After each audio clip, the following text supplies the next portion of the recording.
মেয়েরা রাতে চুল ছেড়ে ঘুমালে কি হয়, অনেক নারীরা এটা জানে না।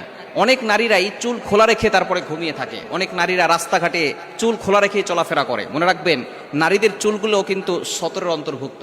যদি একটা চুল কোনো পরপুরুষ দেখে, তাহলে একটা চুলের পরিবর্তে আল্লাহ পাক রব্বুল আলামিন 70টা সাপ বানিয়ে ওই 70টা সাপ তাকে আক্রমণ করতে থাকবে। এবার চিন্তা করেন, কত নারী এমন আছে যারা সঠিকভাবে পর্দা না করে চুলগুলো পরপুরুষকে দেখিয়ে বেড়ায়। এই চুলগুলো কিন্তু খুবই গুরুত্বপূর্ণ।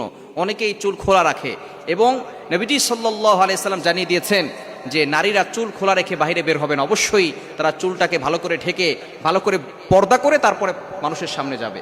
কিন্তু অনেক নারী এমন আছে যে তারা চুল খোলা রেখে রাস্তাঘাটে চলাফেরা করে এবং অনেক সময় আমাদের যে সমাজ আছে, বিল্ডিংয়ের ছাদের উপরে, বাসার ছাদের উপরে তারা চুল খোলা রেখে চলাফেরা করে এবং যখন আজান দেয় তখন তারা চুল খোলা রাখে। এটা কিন্তু খুবই গুরুত্বপূর্ণ একটি বিষয়। অনেক নারীরা এটা জানে না এবং নারীরা যে কোনো জায়গায় চুল ফেলে রাখে। এই চুল যে কোনো জায়গায় ফেলে রাখলে কিন্তু আপনাকে ব্ল্যাক ম্যাজিক করতে পারে কিছু মানুষ। এবং অনেকে আছে যে চুল যেখানে সেখানে ফেলে দেয়, চুল যখন ঝরে পড়ে যায় যেখানে সেখানে ফেলে।